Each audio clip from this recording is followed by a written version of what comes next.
how would somebody know, or a couple know, if the relationship coaching is working? So with what I'm doing right now with the triggers, people will feel a sense of relief. With the self-discovery stuff, they should start feeling more fulfilled in their life and their relationships, because their relationships are more fun and more enjoyable. Like, I know it feels funny. I almost like don't want to say that when people are triggered, because that might feel like a jump to them when they're feeling like so triggered. But like eventually, like once you kind of like realize what it is you want in relationships, they'll just start feeling better, and actually like they're a positive thing in your life. They're enjoyable in your life. They bring more joy to your life than pain, right? Welcome back to the Sina Good Health Podcast. Today I'm with Erin Cooney. She is now a certified relationship coach. So we're going to touch on that. So Erin, can you start with what is a relationship coach and how does it different than mostly people would think of like relationship or marriage counseling? Yeah.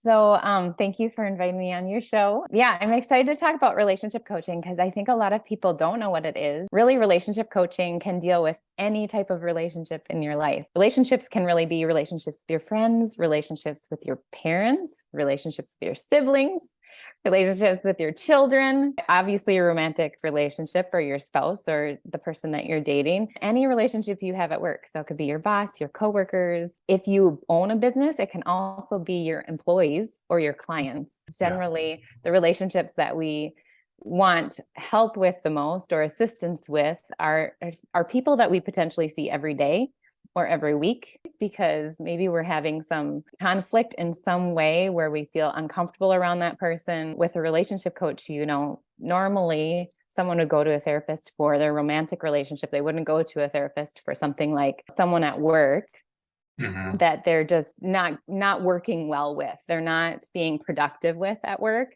or, potentially their boss or something. And sometimes when you're in the work field, there is like an HR person you can go to for concerns or issues. Sometimes people feel reluctant to do that, but sometimes there is, people in place to help you with that.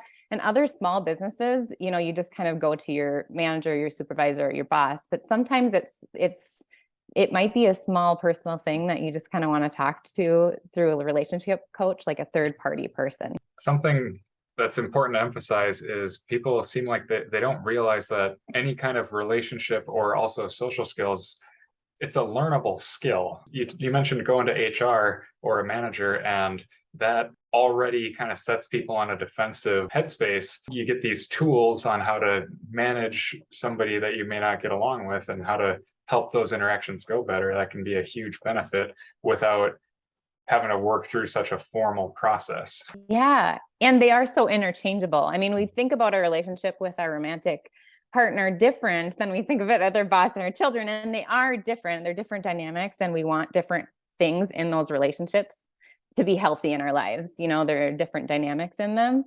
But like you said, the skills are transferable. So the more we know about that person, understand that person, and know more about ourselves and what we want in the relationship, are able to communicate that effectively so that they can hear it. They're all the same skills. You're relating it to a different relationship. So there's a concept where it's like you can't control other people, but you can control your reaction. And so with relationship coaching, it sounds like you're saying this can work even if it's like a one-sided thing. Like you're not going to bring in your ornery coworker to come meet with Erin. Yes, that's a good point. And something I didn't speak on earlier is that, yes, so a lot of people think of, relationship coaching in the terms of the romantic relationship, that you both go together, or you have separate sessions and then you have a session together to kind of work things out. And there's like this person, helping you, being the middle person, kind of helping you figure out those conflicts or how to make things work. In relationship coaching, it's just the one person side. And I think that is kind of a new concept for a lot of people, is how can you work on a relationship when it's just you, right? Like if you're not communicating to that person. But the first step in really figuring out what's going on is one side of it. And you don't have control over that other side. So what you do have control over, the solutions that you can provide to that, if you're not currently communicating in an effective way with that person, is to speak with a relationship coach and figure out what's going on for you, so that you can figure that out and then be able to communicate more effectively with them. So it's kind of like step one. It's a way that you can figure out what you can do in this relationship and your part in it. Just kind of come to it with open eyes and create more awareness. Yeah, going into this, I was assuming the relationship was for romantics, but I think this can apply for friendships or coworkers or whatever. So I'm a big fan of the concept. I call it preventative maintenance for like therapy or coaching or whatever category you want to be. So let's talk about the stigma behind relationship coaching. Like, and in the romantic relationship context, people typically only go when they're on the verge of divorce. Mm-hmm. Yes. And I like how you're applying it to other coaching, because I see it similarly, because I had a business. So I also see things in the lens of being a business owner. I've been an employee, so I see things, in the lens of being an employee. I've been married for 15 years, so I see that lens of, being a spouse. But there's definitely a stigma that in general, what I was going to talk about with the coaching part is that I coached athletes, right? If they get injured, right, that's when they start to go see someone, is when something is painful. Mm-hmm. And then they learn that there could have been preventative measures that they could have done so that this didn't happen, right? So you take the golden nuggets of that. Now you've learned it's a bummer that you had to go through that challenge, but there's like golden nuggets from it, right? Because now you know how to prevent that injury in the future from happening, or you can educate people on how to prevent it if it's like a common injury in your sport, right? Like there was things I know as an Irish dance school, there was common injuries people would have. And after the first person went through it, it was like, oh, there was all of these things I could have been doing to prevent this, and I didn't know. And then we saw her modeling what to do, like to get better. And then all the other dancers started doing some of those things to prevent that from ever happening to them, knowing it was common. So I see it in very similar terms with relationships. Sometimes we go through it ourselves. Sometimes we see someone else go through it. And I think with coaching, it's just kind of saying that you're going back to the stigma, is that it is true. Like if we're in pain, that's when we go to find help.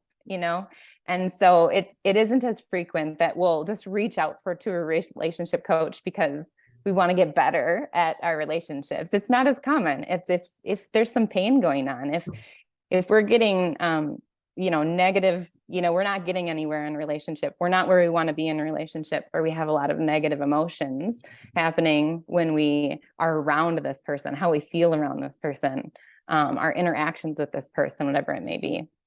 Yeah, and that makes me think about, I guess I don't know historically how big of a thing it was, but it seems like ghosting is becoming more and more common, and that can apply to friendships and job interviews and obviously romantic relationships. That's kind of a behavior that people will do to find relief. Right. So I'm feeling uncomfortable in this relationship. Might just be too much too soon or something like that. There's all these sorts of reasons that it might trigger something in you to be like, I'm just not going to respond. I'm just not going to talk to them again, and just be like, this is the only way I can deal with that, is just to do that. And they might have good intentions, honestly. Do you really want to show up in this way with people that you meet? Just ghost them. Because if they're aware they're doing it, it's the first step, right? And then secondly, is that the type of person you want to be? Like if you're dating, is that the type of person you want to be when you're dating? Word might not get around that you're ghosting. I grew up in a small town, and if I was doing that, they'd be like, don't date her. Like she'll just ghost you or something. Yeah. But like, I mean, if you don't want to be showing up in that way and you notice that that's what you're doing, I think it's like really good to be introspective and see like, I wonder why I'm doing this, and be, curious about it. And of course you can dive deeper if you really want to change that behavior. Work with a relationship coach on something like that too. Yeah. But even if we're talking about the one-sided aspect and what you can control, can you touch on why boundaries are hard for people? I was just thinking about this, like when you're in a customer service role, which I was in customer service roles a lot. And then being a business owner, you're really like kind of in the customer service role, and you get the face-to-face interaction when people are upset, right? And they may say things that, you're not comfortable with. And so what sometimes happens is that depending on the situation and the relationship, you might kind of go into this immediate fight or flight or freeze kind of mode. or fawn, they call it. So like there's different nervous system, responses to what someone perceives as like a conflict, right? Or like a boundary being in that type of situation, I guess, that you were talking about. Like if someone's coming up to you and saying something that you're uncomfortable with. Does that make sense? Yeah. Yeah. I think like that's another skill set that I just think is helpful for anyone, because we're going to experience a lot of that, not a lot of that stuff, but situations like that. I know one of the tools that we worked with in the relationship coaching certification was nervous system regulation. So just kind of being aware of what you can do in those moments to calm yourself down and not to judge yourself if it is that you need to step away. But if you're not able to do that because your job doesn't allow for that, right? Like if you're in a customer service role, you can't, if someone comes to you very upset, you can't just leave and go to the back room and not say anything, right?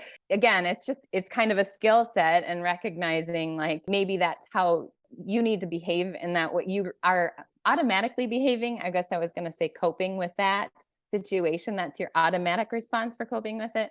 What can we do to make that better? Like if you have this job where that is, you want to keep this job, you want to stay in this job, but you're experiencing that.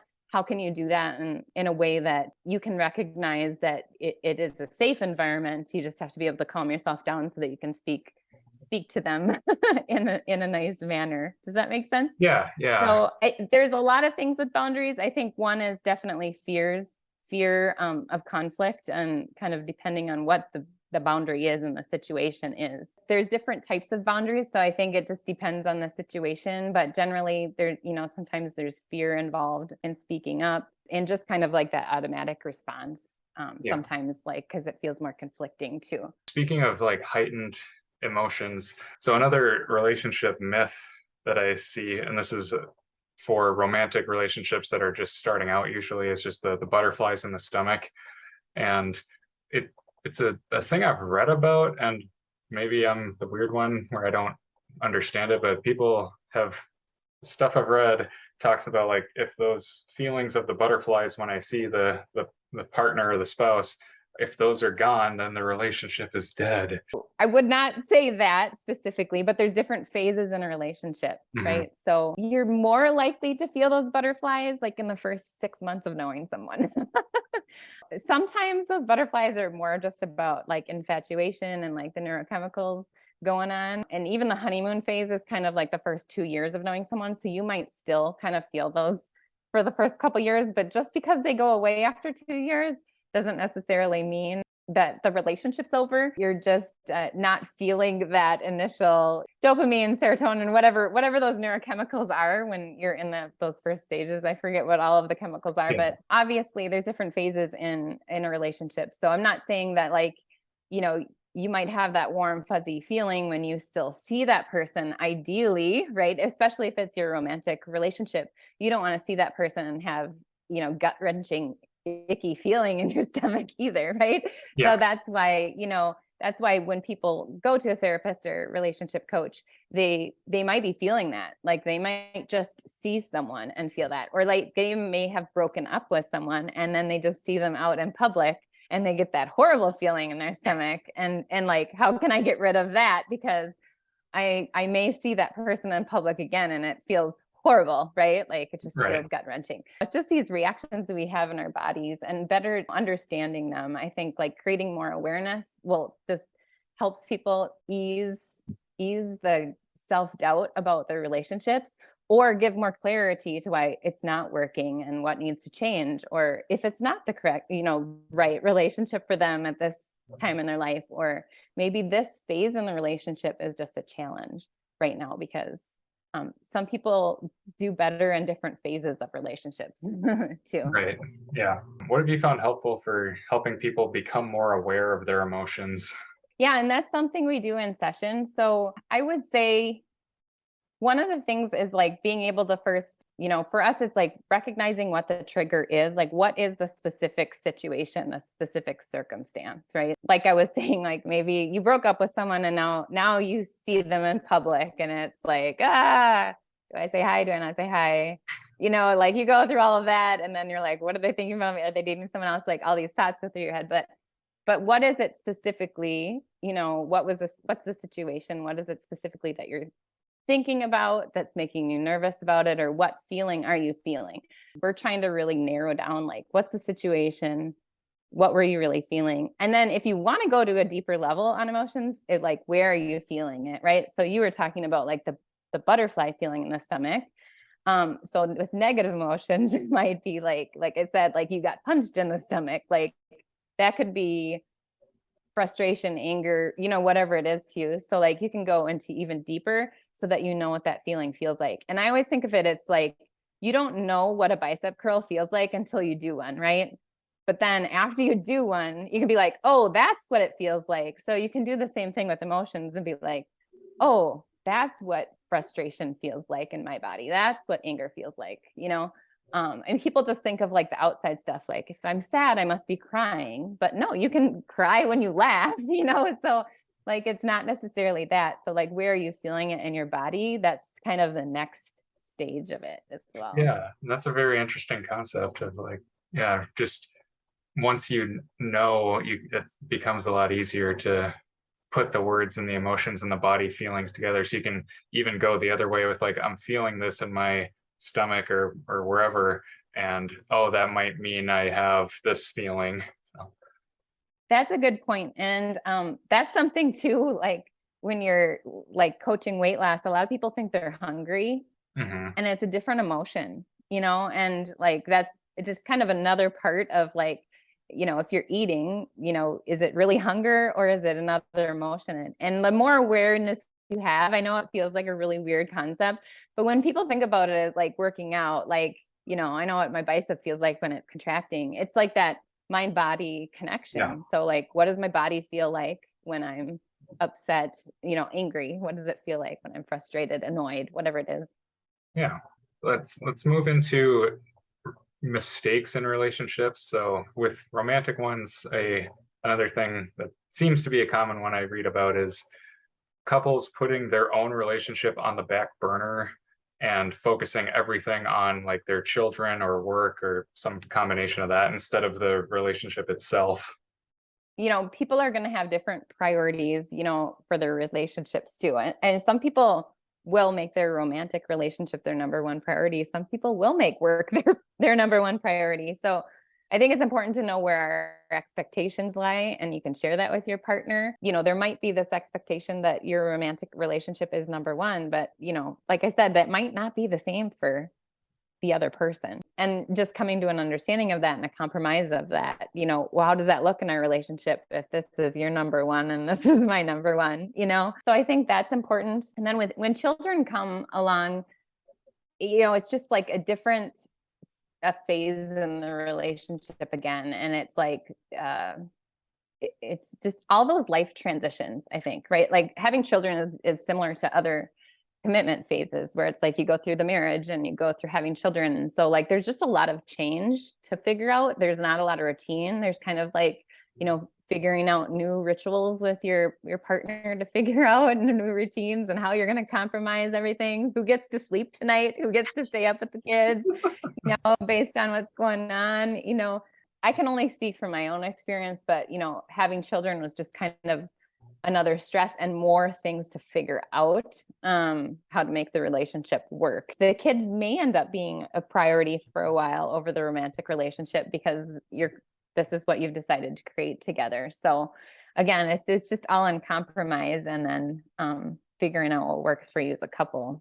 Sure. But yeah, I do see that a lot. And I think the concern is I see is more like self-care, making sure that you're still caring for yourself, who you want to show up as for the romantic relationship, and how you want to show up for your kids, and making sure you're taking care of yourself.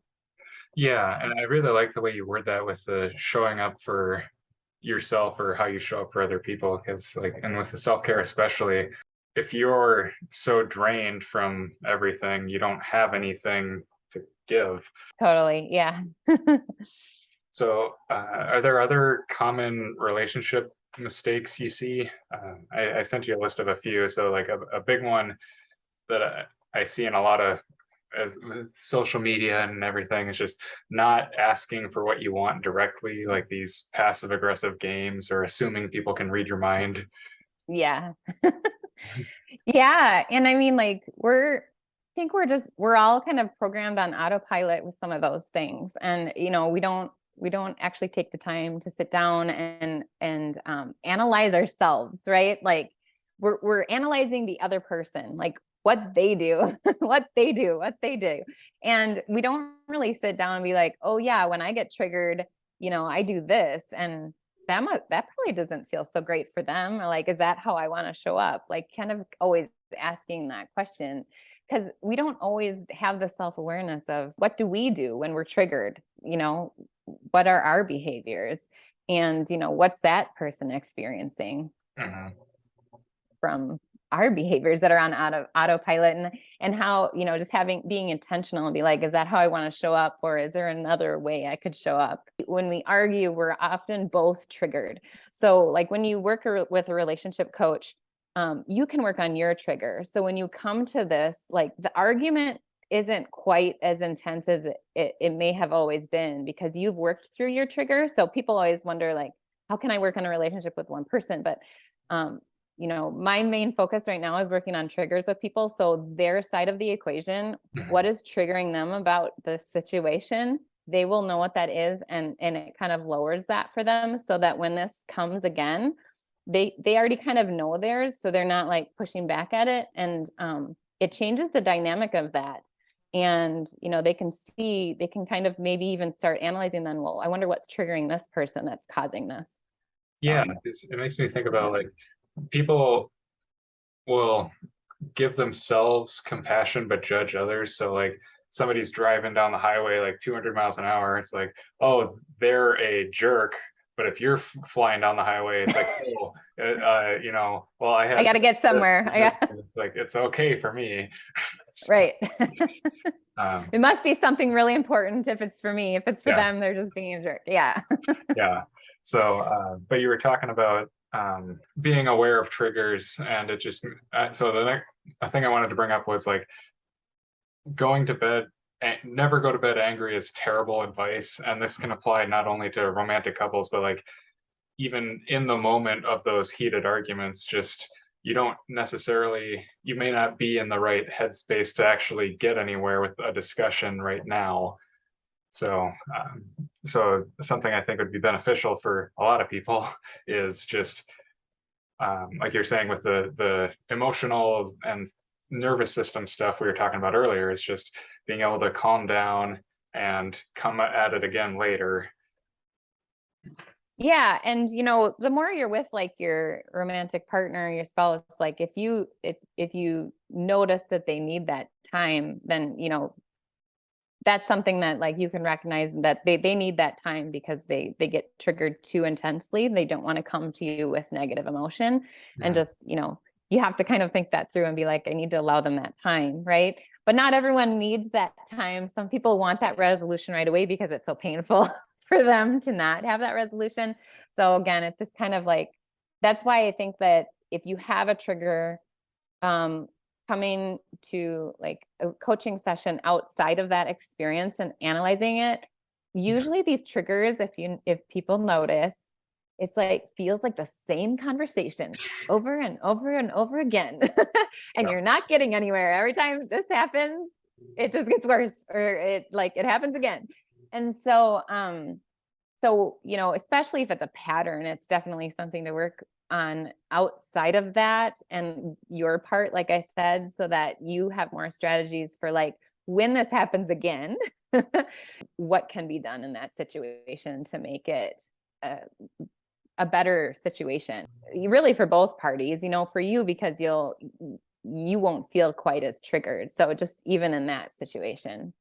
So another can be romantic relationship, it also applies to other interactions, is like people, and maybe it's again amplified by the social media stuff, trying to win an argument over, and that can be with your spouse or like a coworker or whatever. It's like that doesn't necessarily have to be an adversarial interaction. Like you guys can address the problem and not the person. Yeah. And there's usually there is so much underlying stuff in our conversations. It could feel like we're always conflicting, but it is also a different topic. And it's because there is something underlying. And so there's there's the issue that's discussed, and then there's the real issue. Yeah. And so that's kind of the thing that it can be challenging to work through just with two people when they're triggered as well, to kind of get down to what's the root issue and how to work through it.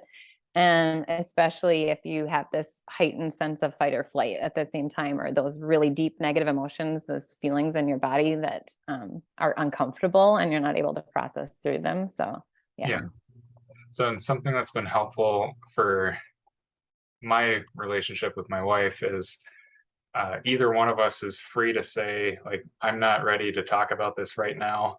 And we'll just either pick a time or just kind of check in after a couple hours or however long.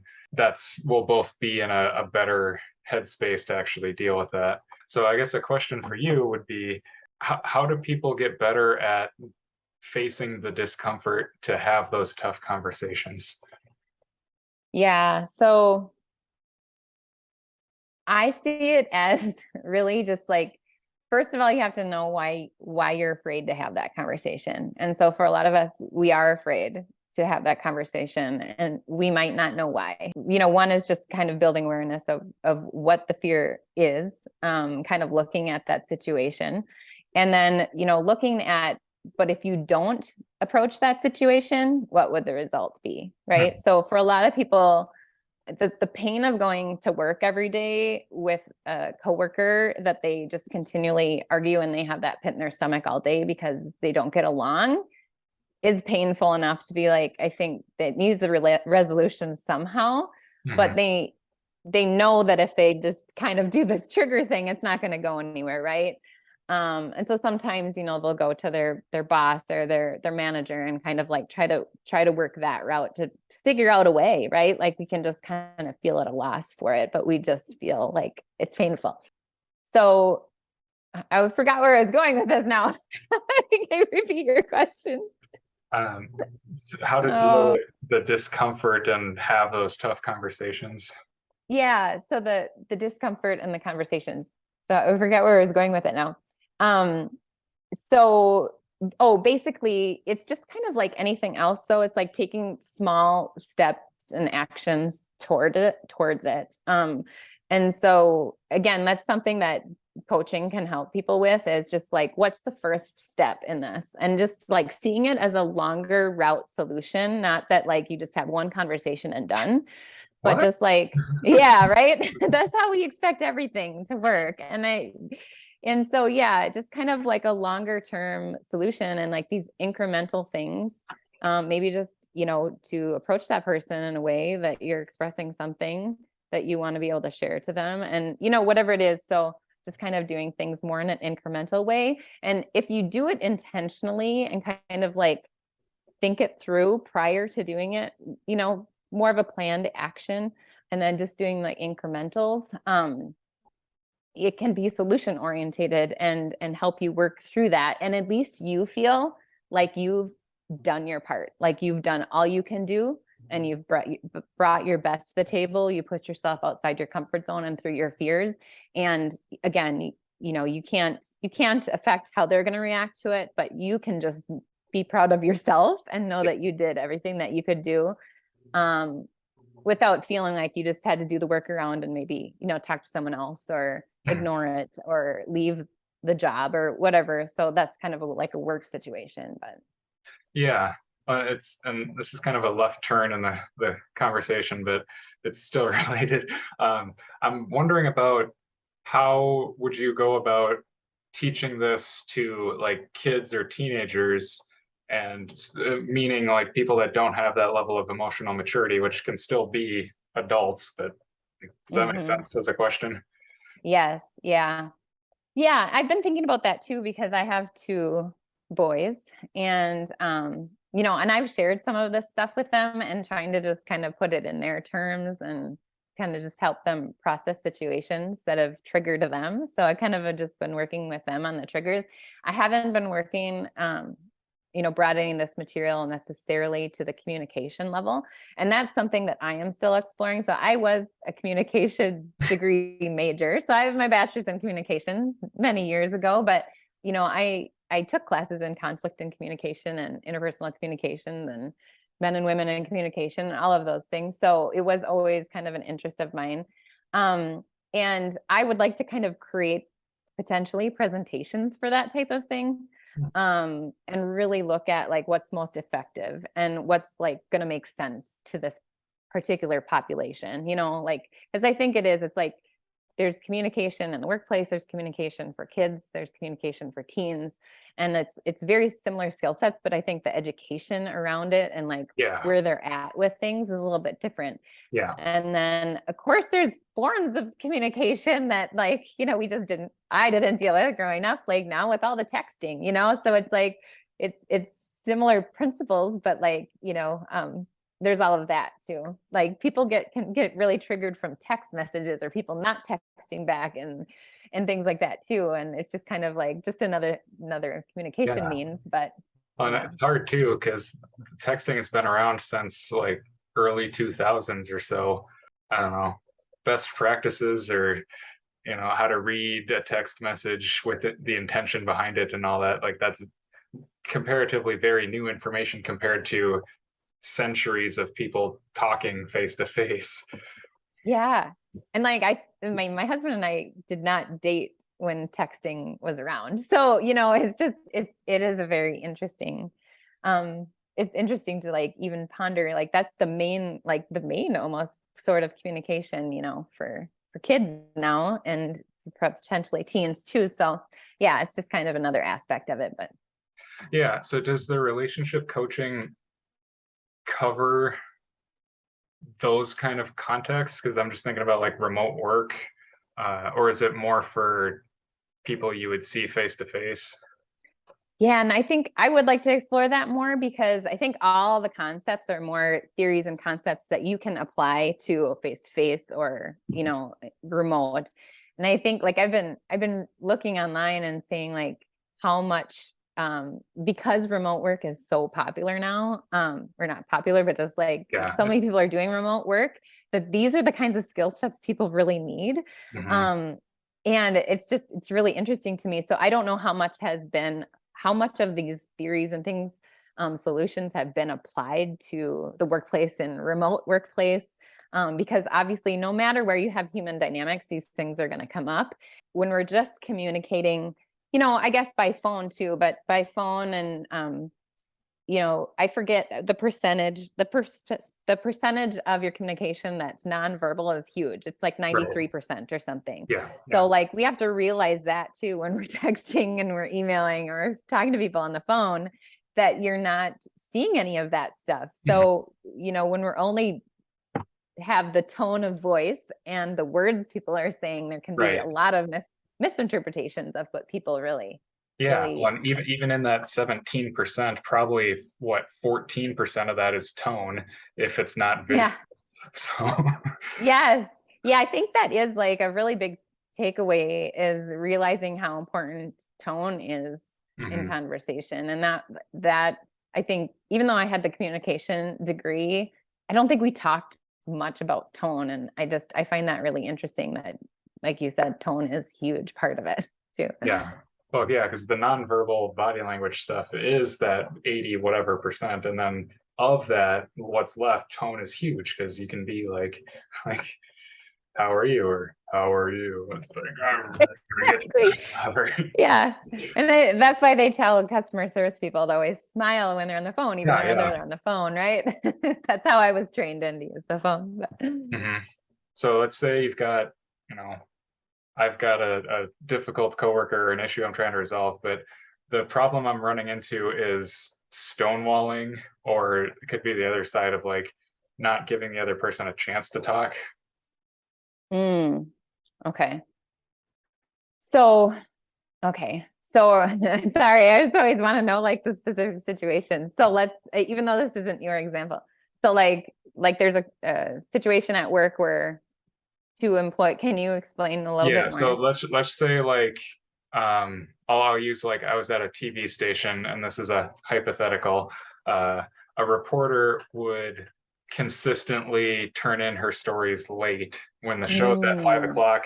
You can't be giving me the story at 4:58.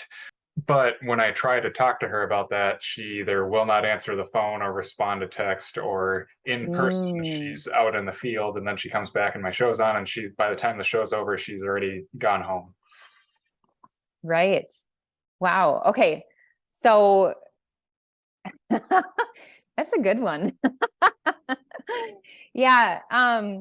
So I mean, if you came to a relationship coaching session with that, so you'd be saying, I'm not able to do my job. I'm frustrated, right? Or angry, or whatever that emotion might be. So like basically what I can help people with is like your side of it. So if this was hypothetical, it'd be like a business owner too with an employee. Like they're not showing up or whatever it is.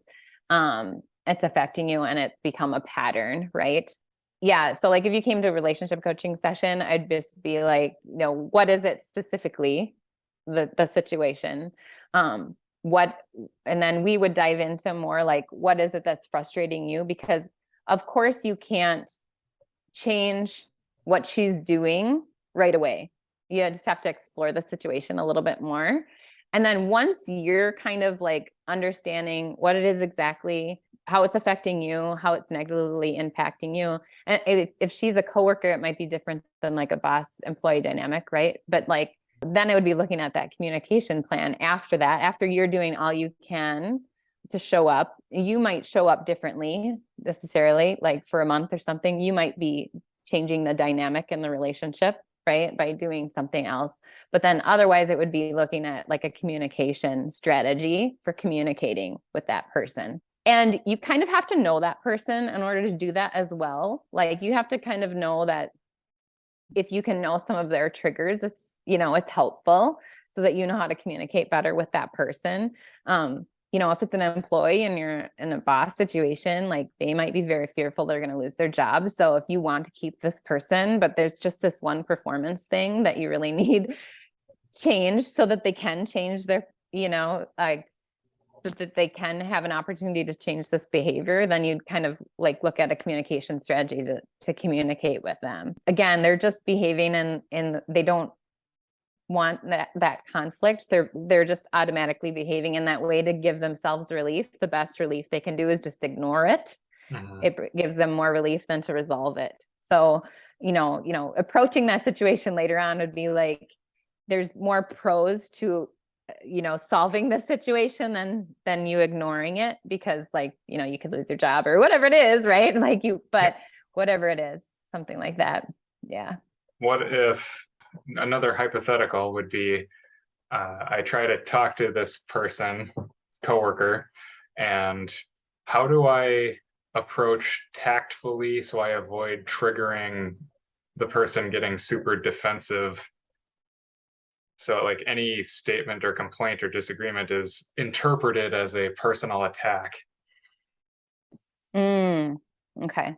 So they might just simply be having that fight or flight response, just like even if you weren't coming to it with a negative connotation or anything, they might just automatically have that, effect with like that. They think it's conflict, right? And so a lot of people do have that because, a lot of us have situations where there was conflict and then we got disciplined, or conflict and there was consequences, so that whole like conflict thing like brings up a lot for people and they kind of end up in that fight or flight.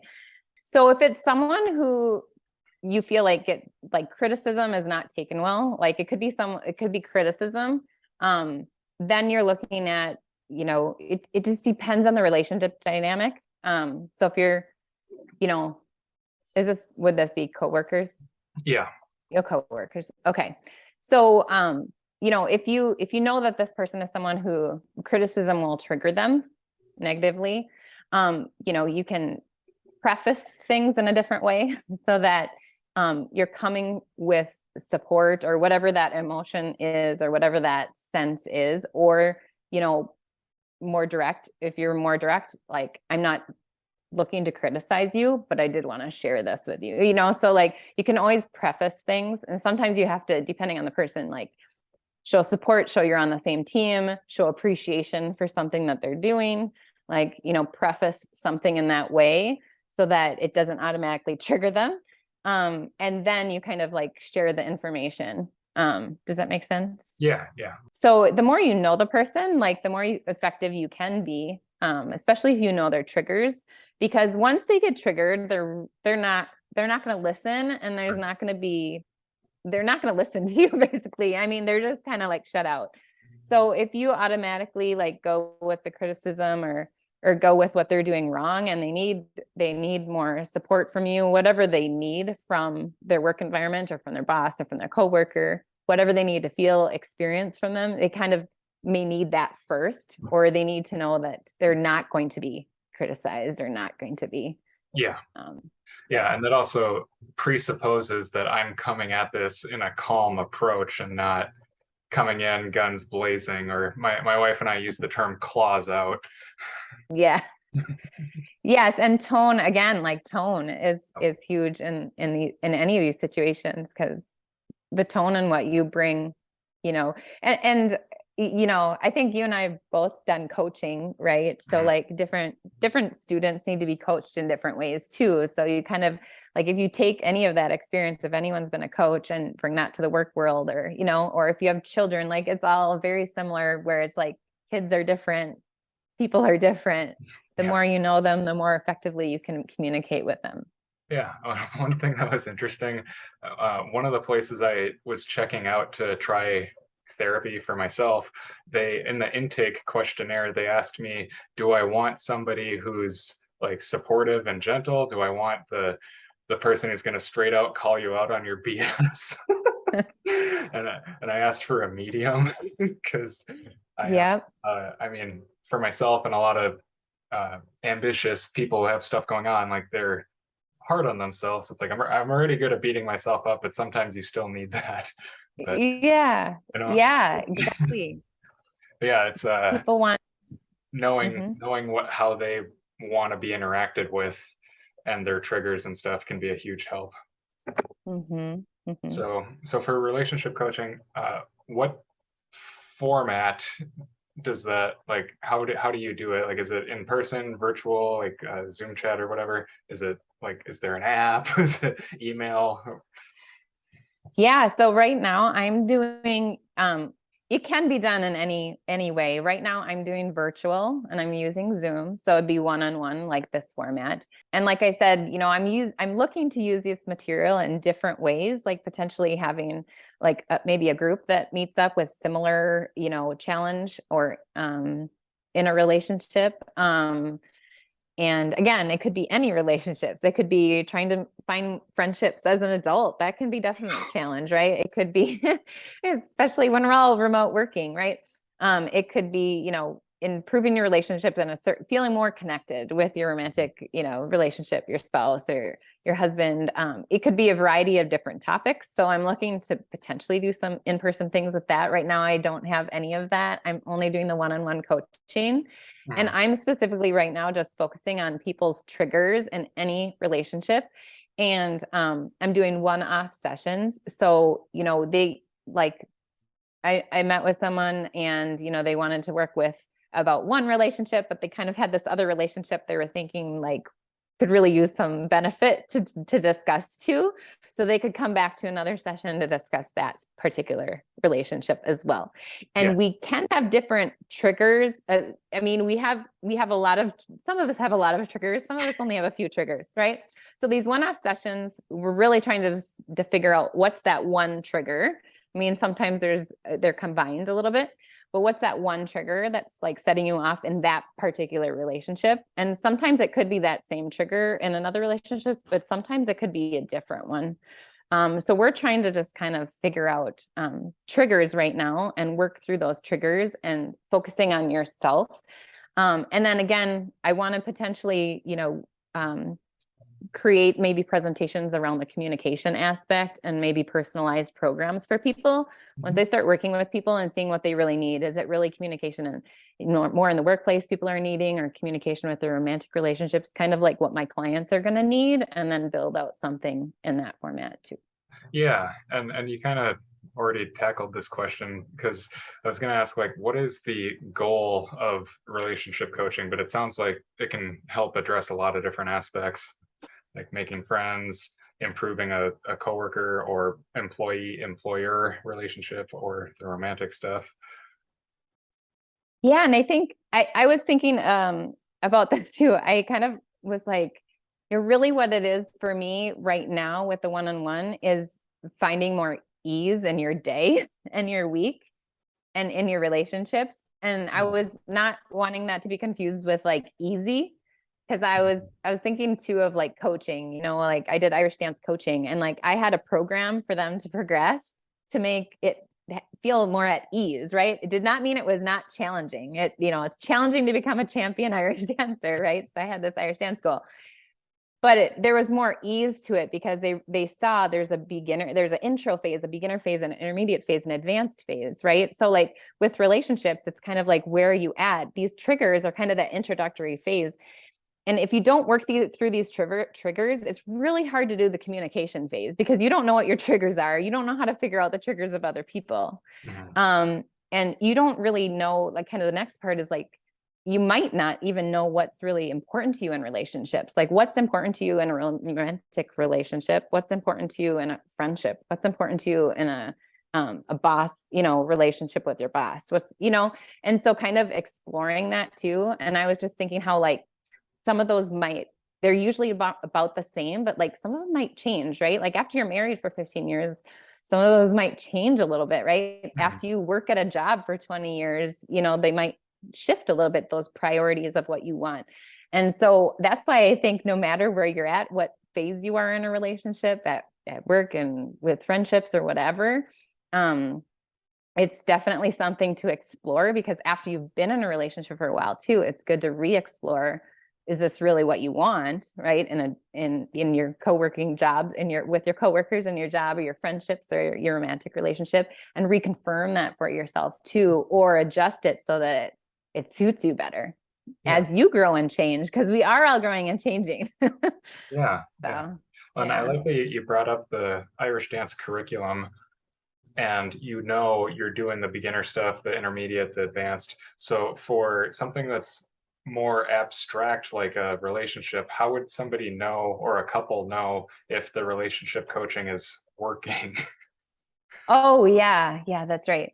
So with what I'm doing right now with the triggers, people will feel a sense of relief. So, like I was saying, say they even came, like this wouldn't actually be a typical situation people would come to me for, but I was saying, like, if you see like an ex out in public and you're just like, ugh, I get so triggered whenever I see them, right? Say you meet with me and then you see them again, like maybe that first time it was like a 9 out of 10 intensity. And then the next time, because you kind of like worked through that, the next time you see them, it feels like a 6. And then the next time you see them, it's kind of like a 3. It doesn't really affect you that much because you know what's going on inside of you. You know what's getting triggered. And so you kind of have the opportunity to like have awareness around that and process it a little bit and analyze it a little bit. And it's just like through that introspective work, the triggers seem to get better. And so that's what they'll feel is, if they're just feeling, like a 10 out of 10 angry at this coworker every day going to work, after a while, I might feel like an 8, and then it feels like a 6, and then actually it feels like a 4, and it feels doable now. That's kind of the relief part that I'm helping people with right now. And then as far as, is it working with their relationships, with the self-discovery stuff, they should start feeling more fulfilled in their life and their relationships, because their relationships are more fun and more enjoyable. Like, I know it feels funny. I almost like don't want to say that when people are triggered, because that might feel like a jump to them when they're feeling like so triggered. But like eventually, like once you kind of like realize what it is you want in relationships, they'll just start feeling better, and actually like they're a positive thing in your life. They're enjoyable in your life. They bring more joy to your life than pain, right? That's where we want to get to. And then just having more ease around that communication, because it can feel really uncomfortable. Like I'm working on all sorts of stuff myself, right? And so to communicate in a different way, when you've been communicating in a way that, it hasn't been working, and to communicate in a different way is a new skill set, like you said, and it's going to feel awkward. And I feel like it can feel super cheesy to be like saying like, trying to script it in a different way and trying to come off like, okay, what can I say that like comes out? And it's not natural at first, but I think at some point you'll start getting better results and it becomes more natural. So again, it's just kind of more ease around relationships in general is kind of the Yeah. goal. Yeah. And that's something in myself. I've become extremely open with my emotions and just communicating how I feel. And it's just interesting. Well, and being from the Midwest, we're generally a more stoic type. Uh, so I kind of had to get over the being the odd duck. And it's like, well, I'm being authentic to how I Yes. feel. And that, it's people that want to accept me. That's great. And we hit it off and it's fine. So That's such a good point, and that's something that I would love to say that's such a good point, is that you should feel more like yourself. mhm. You should feel more comfortable and authentic in your relationships. That's where we want to get you to, so that you don't feel uncomfortable, in these relationships. You Yeah. don't feel those negative emotions, but you feel like you can be your authentic self. Yeah. Yeah. So, because the thing I was thinking about when you were talking is just like, if there's a difficult conversation with whoever, just people, and I'm positive it's not just me, spend a lot of time like planning out or dreading the interaction and just kind of going through it like 800 times, and Yeah. before and after. Yeah. It consumes so much of your day and mental energy. So I had a friend that's a chiropractor and dietitian, and because I had asked him about for personal training, I hadn't had success getting people weight loss, even though I can get them stronger. And so he talked about how there's a lot of that that's out of my control, and for people, the pain of change has to be less than the pain of staying the same. So it's like we were Mhm. talking about the facing that discomfort, it has to be manageable. And then we were talking about going from like an 8 when you see your ex to a 6. Another thing to think about is like, and it applies to weight loss too. It's like if you're trying to lose 100 pounds, that's too much. Mhm. But Mhm. if you can lose the 5 pounds or a pound or two a week or whatever, something that's actually realistic, that's, and going from an 8 to a 6, that's huge. Yes, totally. Yeah, it's like that initial shift, like, just feels amazing. Yeah, it's just like losing a whole bunch of weight, and there's a whole bunch of more work to do in the process, right? But it's like that initial breakthrough that you get that's like, wow, I feel so much better, that initial relief. And that's what I'm trying to do with people. Yeah. I love that beginning journey of everything. Like in my Irish dance business, I loved bringing people in and giving them that first experience, right? And all these results, like they know all Mhm. this stuff about Irish dance overnight and they can't wait to come back. And they're building that momentum, they're building those positive emotions associated to this sport. And same thing with the relationship coaching. Like I want them to come to the session and get like this huge dramatic breakthrough and awareness, so that it just sends them on this momentum of like, oh, it's getting better, and Yeah. now I know how to handle these situations with more ease. Yeah, and it's just you saying that makes me think about starting with triggers sounds like a very good way to get that, because like if you're, like you said, we've been saying that seeing your ex in public and it's that gut punch, and it's like making that go down is going to give you that rush of like, oh, I can actually handle this now. So, Yeah, and I was thinking as you were saying that, just the mental capacity too. Like any chatter that we can get rid of in our head that's unnecessary is going to be good for our productivity and for us to focus on more productive things we want to accomplish in life, or be more present. That's a huge thing too, right? Be more present with people. yeah. And so if we have that chatter going on in our head, like before and after the conversation, and after is usually like, oh, I shouldn't have said that. It's based on those automatic behaviors that we do, that we're like, oh, that's not how I want to show up. Why did I do that? And then we can kind of like beat ourselves up over it too. So if you can kind of create these proactive strategies and be aware of how you're behaving and acting in these situations too, you can show up better, how you want to show up Yeah.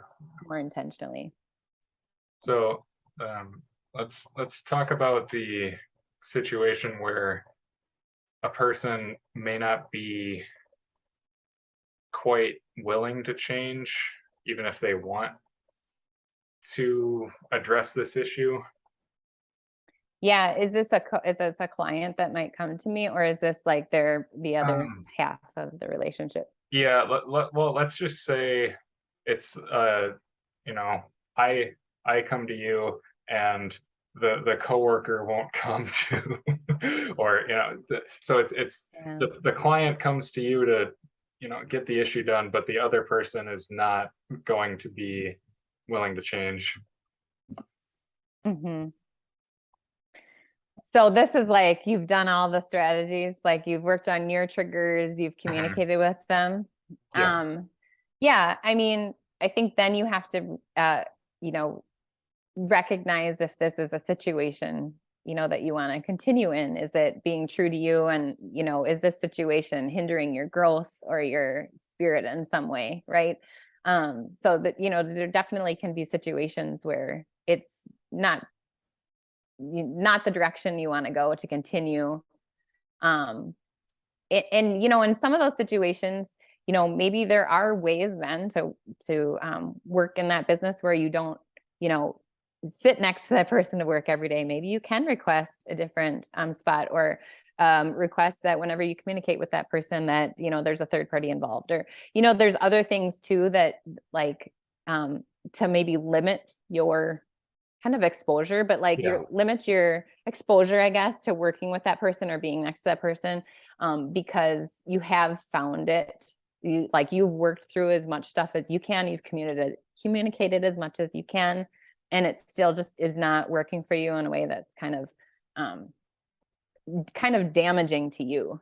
So making yeah, sure you're taking yeah. care of yourself. Yeah. Mhm. Yeah. So, what are your thoughts about, like, I don't know if you've read the book, the five love languages? Yeah. Yep. I've always loved that book. I don't know when I read it, but I've always kind of come back to it and been like, okay, there's the five love languages again. I've like reread it and reread it.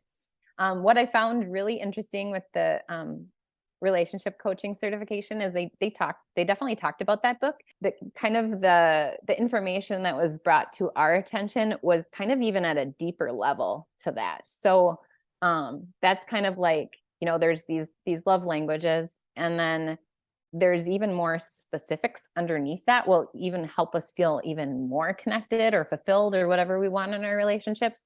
So that's what we're kind of trying to help our clients discover about themselves. So it's not just like, I like acts of service, that makes me feel loved, when someone runs an errand for me, or someone, like the acts of service thing. But there's even more. Like the more specific we can be, the better, because then we can also communicate then that to the other person, that it really means a lot when you do this for me, because the other person doesn't have any idea what really means a lot to us, right? And gifts is great, but if, like, the more you know that person, the more you know the specific type of gift that's meaningful, right? Again, the more you get to know that person, the more you can connect and show love in that way too, with the five love languages, if that makes sense. Yeah, yeah, and it's just making me think about, like, we talked about the need for, like, you need to actually listen to people, and so, like, the example is always like people are hearing you, but they're not listening. And they're just maybe waiting for their turn to talk. But you can also observe through the interactions and all that, and kind of, we talked about getting to know their triggers, but you can also kind of see their love language, like how they like to communicate or what they get excited about, are usually good clues. Totally. And yeah, it's just like getting to know people. Like one thing they talked about is like the things that matter to them is usually going to be like, pictures that they have up, like in their office, or just like anything about them. Like the more you know about someone. I know when I was a business owner, when I'd hire people on, they had to take this like survey that I gave them. I was like, what's your favorite candy? What's your, I was just like, because Yep. then if I were to give a gift and gifts were their love languages and they got whatever candy it was, like that's going to be even more important to them. So just like the more specifics, so that was just kind of one of the tools that they taught us in the relationship coaching certification, is just kind of like a deeper dive into similar things to like the love languages that we can discover about ourselves. And I'm still discovering these things so that I can share them with other people. Like, again, just knowing ourselves that well to be able to share that with other people I would say most of us probably don't know ourselves that well to even be able to communicate to other people what we want, what's important to us, what really matters to us. We talked about the love language book. Another book I want to plug is, no affiliation, the Gorilla Mindset book. The subtitle thing is How to Control Your Thoughts and Emotions. Mike Cernovich wrote it, and it's because we talked about just people have very poor emotional awareness, and also there's a lot of like accepting feelings as the absolute truth or inevitable, like, okay, I'm in a bad mood, it's just going to be one of those days. It's like, no, you can work on that. Like, have you eaten? Have you drank water? You know, did you wake up late and you were rushing to work? You know, all the stuff we've kind of circled around in this whole conversation can play into that. That's a really good point. And they brought that up as well in the training, saying that, so say we are, getting triggered every day by this one person. It's kind of like creating this like highway in our brain of like this negative highway. So it can feel that way. It can feel like the whole day goes negative then. And what happens is then it affects like all these other areas of our lives, because we are like, it's like we've created this highway of negativity already because we're like, oh, I don't want to see that person when I go to work or whatever. I know I'm going to get triggered. And then like, it's like all that negativity just stays there, and it branches out into other areas of our lives. And that's why when that trigger feels less, it's not going to affect the other areas of your lives so negatively and significantly either. For the science nerds listening, like the concept she's talking about building the highway is neuroplasticity. Yes. Oh my gosh. Yeah. You're the science guy to explain that all. Yeah. But so yeah, basically, exactly. The concept is, with the highway, you think about, like, say there's this jungle or thick woods, but you make your way through and you keep taking that same path, it eventually will become a dirt trail. And then if you pave it over, it gets that much faster to get through. So that's what she's talking about. Yeah, totally. And which can also apply to those triggers if you are aware of the triggers. And the reason they're called triggers is because it creates that instant change or reaction. So either rewiring or preventing is how you address those issues. And I also they talked about like, you and I are kind of into like the fitness and muscle building, right? So it's kind of like muscles. They were saying like, after, like say it's not triggering you as much. And so you're not feeling that negative emotion as much. It's kind of like a muscle that atrophies. Like, so there's less happening there. And then you're creating this other muscle of like more positive stuff happening, right? Yeah. So like, that's how everything can transform. Yeah. So things can transform so dramatically, right? Like you're working a muscle that's like more, I guess, if you just think more positive emotion in your day than the negative. But yeah. Bring up another concept I think I read somewhere on the internet forum. This guy talked about, he called it a trouble tree, meaning he would come home from work and imagine hanging ornaments on the branches of the tree outside his house. And that was all his troubles of the day. So when he would go inside, he was a lot lighter, metaphorically. Oh, yeah. Yep. So, because we talked about like interacting with a pain in the butt coworker and having it ruin your whole day. And it's like, you don't necessarily need to bring that home.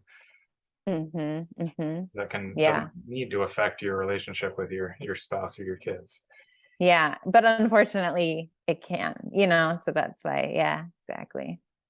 Yeah. I know I used to tell the dancers that too, and I haven't really like explored that concept or what that takes, but like I used to tell the dancers too, just imagine that all your worries, like when you walk in the dance studio, they're all outside. Yeah. Because I just wanted them to be able to have that relief and that release, move their body, be focused, enjoy their time. But it definitely was like, it felt like it was easier for me to do than them. So I didn't know if it was a skill set, like being a performer, you kind of learn that skill set as well. Like once you're on the stage, like you're just focused and, but yeah, I haven't explored that, like, how to kind of teach that concept about. Right.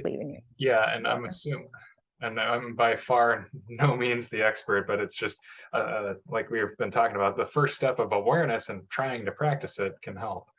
Yeah. Yeah. True. So, It might have been just more of an awareness thing in general too. so another thing I think it's just important to directly state, just people need to be prepared to feel uncomfortable. It's going to feel awkward. It takes a while to break patterns and think differently. Mm-hmm. Mm-hmm. So one session, Yeah. I mean, you said you're doing one-off sessions, but that's doesn't have to be the be all end all. Like she's not going to just block your email. No. And yeah, and that's the thing is like, I was thinking of this like with personal training too. Like if you did one personal training session, you'd probably learn a ton, like especially if you've never been to the gym, like you've never done anything, like it'd probably be like, whoa, that was an amazing workout. I can't, that was like so much, right? But you can go to another one and just like learn a whole bunch of new things again, right? And so like it can be a longer journey for you if you want to explore, how to continue to make more ease in your relationships. But you're just going to gain so much just from one-off sessions, as well. So Yeah. And yeah. speaking of one-off sessions, is there a piece of advice you could give to either a person or a couple that would solve like 90% of their issues? Oh my gosh, I thought about this so much. I'm like, oh, what would it be? What would it be? What did I write down? And I think what I ended up writing down is actually when you're triggered, just exploring that situation. Mhm.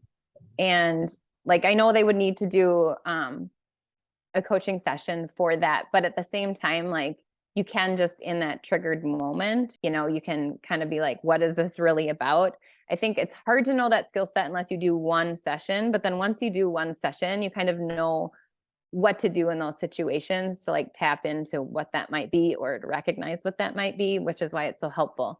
But gosh, I think that's such a good question because I would love to give someone advice that would like, Yeah.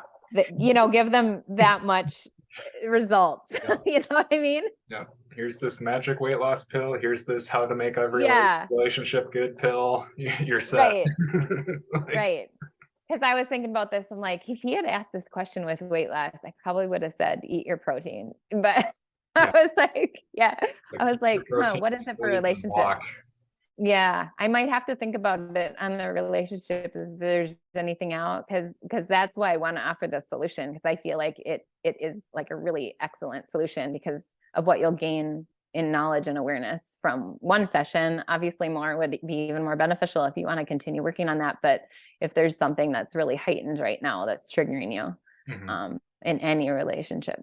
Or even, I've talked to people about even if they're not the typical situation where something's just hurting so bad, but there's a yearning, there can also be a yearning for more, right? So like you really, really want more, whatever that is, more like a deeper connection with your romantic relationship, or, if you really have this like yearning for more of something, that's something you can also bring to the session as well. It's not necessarily like the triggering experience, but there's like a longing, like a really deep desire for something that we can also explore to figure out like, what is that really? And then how can you effectively communicate in a way that, will help that situation? Because, that again is an uncomfortable situation. It's not like a heightened negative emotion, but it's really, it's something you want to explore for yourself because it can really affect you. So if somebody wanted to do a session with you, where would they go? Yeah. So they can go, it's my name, erincooney.biz. So it's just ERINCOONEY.biz.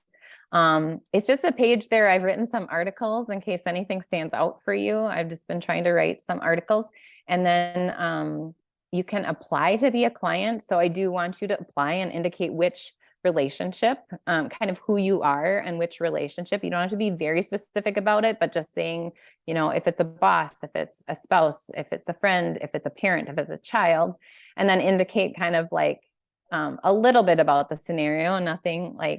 Nothing has to be too in depth, but just to get an idea of what the situation is, just to make sure that I feel like it's a situation that that you'd benefit from with relationship coaching. If it is something a little bit more extreme, I may email back and saying like, this would be something more you might want to explore with a therapist. So I'm just trying to make sure I'm getting people with the right situation, the right person. But there's a lot of situations that I can help people with. So. And I forgot to ask this earlier, and this might be a good spot for it anyway, is like, are there topics you don't touch? Yeah, there is. I don't really have my compilation, but they've provided us that education with the relationship coaching that, like indicators of like things that, would be better to refer to a therapist and just let that person know and potentially have a referral network so that you can let them know that that particular situation might be better handled in a situation with a certified therapist. Yeah. Okay. Yeah. Yeah, I think that's about what I had, and there's tons of good information. But they can apply and I will refer them out if I feel like I have a better connection for them. Yeah, totally. So you won't just leave again. No, not at all. They can apply. Yeah. So erincooney.biz. So, yes. Yeah. thanks for being on the show. Yeah. Thanks so much. It was awesome.